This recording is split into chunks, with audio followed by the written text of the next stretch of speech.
ধামরাইয়ে পুত্রবধূর viral নাচের video দেখা বিয়া বাইঙ্গা দিল পাত্রের বাবা। আপনারা বাইরে দেখছেন কি জুগাইল।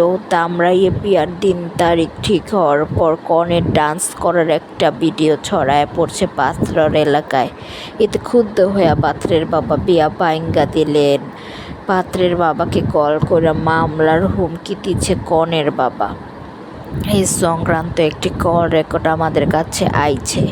মেয়ের বাবার মামলার হুমকির জবাবে ছেলের বাবা কয়, আমাকে ফাঁসিতে ঝুলালে এমন যাত্রাপালার মাইয়া আমার বাড়িতে উঠামো না। দরকার হলে আপনার সব খরচপাতি আমি দিয়া দিব, তবু বিয়ে হইব না। এ সময় দুজনেই উত্তপ্ত বাক্য বিনিময় করেন। এই বিষয়ে জানতে পাত্রের মুঠোফোন কল করলে তিনি জানান, কলেজ পুরো এক মাইয়ার সাথে আমার বিয়া ঠিক হয়েছে। আগামীকাল বৃহস্পতিবার আমাদের বিয়ার 3 তারিখ ছিল।